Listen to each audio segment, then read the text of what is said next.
I'm delighted to be here as a longtime Stonewall member, but also somebody who cares, as everyone in this room does, about our city.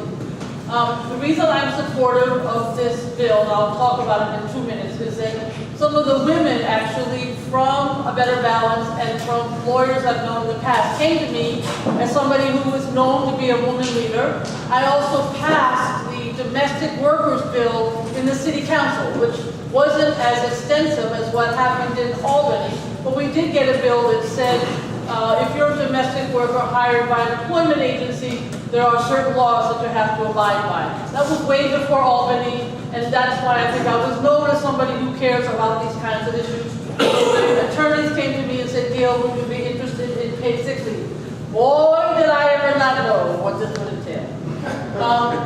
The bill that is before us now is a version that's on the website, and then there's an A version, amended. And I'm just going to talk a little bit because there are slight changes. But the bigger concept that the wonderful attorney here, Jared, will talk more about it. But the bottom line is, this is a bill that says if you're in a private business, you have 5 or more employees, you will get 5 days off if you're up to 20 employees if you get sick. And if you have 20 or more employees, you can get more days off, 7 days off, 9 days off. We're playing with the numbers, and I will tell you in the end, it's not going to be one number for everybody. I'm telling you things that I probably shouldn't, but I'm being honest. Secondly, you can't carry it over. You can't say, I've got 5 days, 5 days, 5 days. You only can use the days that year. Third, for small businesses and for businesses that are starting out, you start a year later. You don't have to start immediately. And then just finally, I want to be clear. If you have a package, this is the part that many people in the press don't understand and don't hear. If you have vacation and you have personal days, you're exempt. In other words, you can use that as your paid sick days. And so many businesses will not need to participate in this law because you will already have them. 1.5 million working New Yorkers do not have paid sick days. And today, we heard from doctors and nurses. And let me tell you, I don't get emotional too easy, but when 5 doctors and nurses talk about the mother, literally, who has a kid with asthma, comes to the first appointment and doesn't come again because she's afraid of losing her job. Or the night nurse, a male nurse, he was an EMT before, and he's got patient after patient who comes at night, doesn't come back. One person, again, had seizures, never took care of them, ended up in the emergency room. You know the stories. Go to the primary doctor, get health care, be able to take a day off. That's the whole premise of this legislation. We have worked on the health care. We have a huge number of doctors and nurses. We have all of the unions. Anybody who's a union member, you have a contract, you usually have paid sick time. The unions are doing this because they think that working New Yorkers should be able to take a day off if they get sick or their parent gets sick. No cousins, no uncles, no aunts. Your kid, you, your immediate family, nobody else. We also have a huge number of the women's groups and the parents. Danny Drum is a wonderful colleague. We all know him, we respect him. He was an elementary school teacher for 20 years in Queens.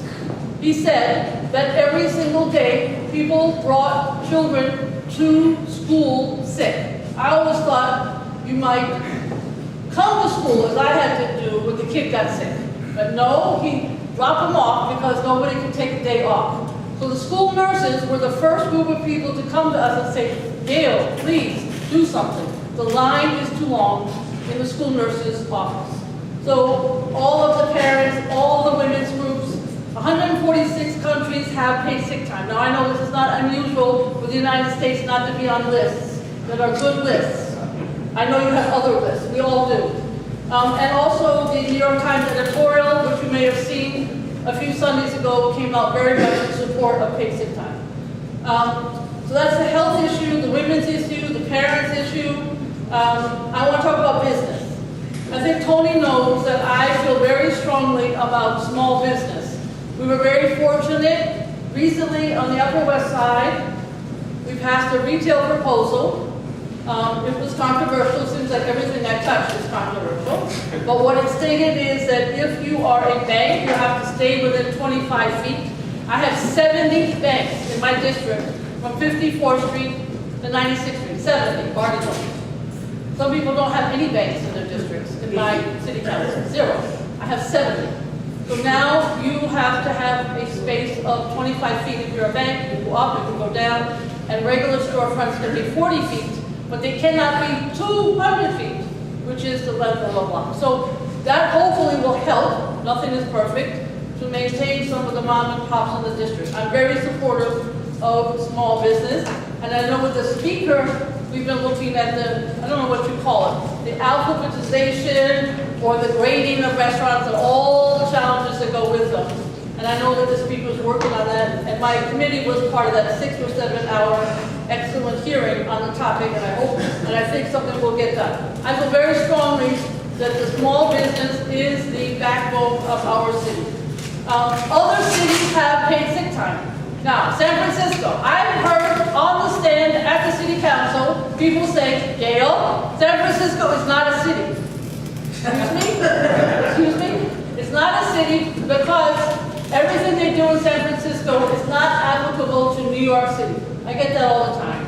Wrong. They have people, restaurants, buildings, roads, etc. San Francisco's had this law 4 or 5 years now. They've had a total of about 10 complaints, completely dealt with by the administrative agency at San Francisco. It has not brought a lot of challenges. Businesses have been left, people haven't been laid off. And we can have a discussion about that with some of the statistics if you want. City of Washington, D.C., slightly different bill. The shift workers, meaning those who come and go during the restaurant time period, are not in the Washington, D.C. bill. The restaurants that I know, particularly some people who are part of the wonderful hospital alliance, the Hospitality Alliance here, who also have restaurants in D.C., say it's a great piece of legislation. It may or may not be perfect for New York, but the fact of the matter is, Washington, D.C. has a similar law. They've had 4 complaints in 2 years. All have been resolved. Connecticut has a slightly different law, went into effect a few months ago, and the city of Seattle goes into effect about 2 weeks ago. Not much can be said about them, but again, we have not heard of any problems where this law is in effect. I also want to mention in terms of the economy in the city of New York. It is true that we do not have a great economy. People in business know that. We are now facing some more challenges in terms of government, and we know that the tax revenues are not coming in as we wish they would, and Wall Street isn't doing as well. But it is doing better. And it is clear from our research, San Francisco, Connecticut, Seattle, and Washington, D.C., but in general, this particular law has not driven business out. It does the opposite.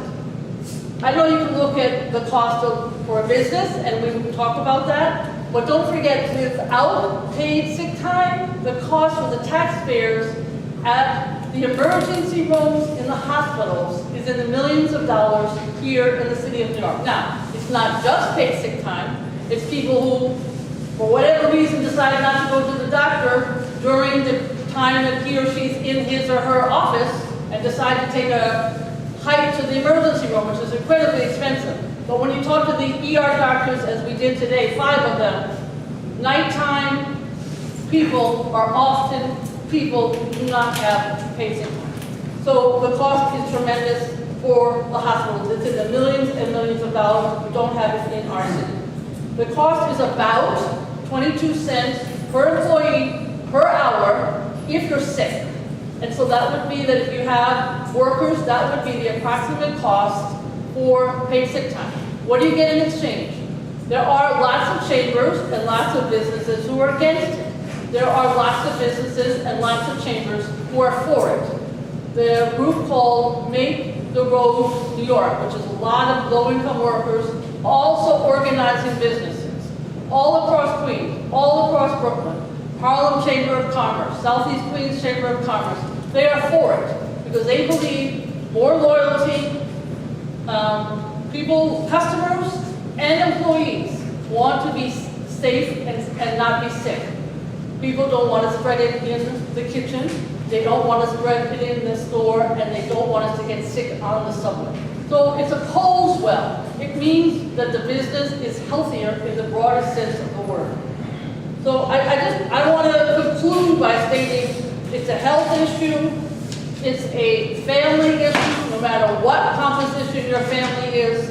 I do want to thank in particular JMHC and Kaylin Lord, who have been particularly helpful because they know the health aspects, not to mention all the other doctors who have come and discussed this with us. I want to mention the many small businesses and workers who have come to us. Workers have often come to the hearings shielded because they are afraid of being fired if they are known to be talking about this issue.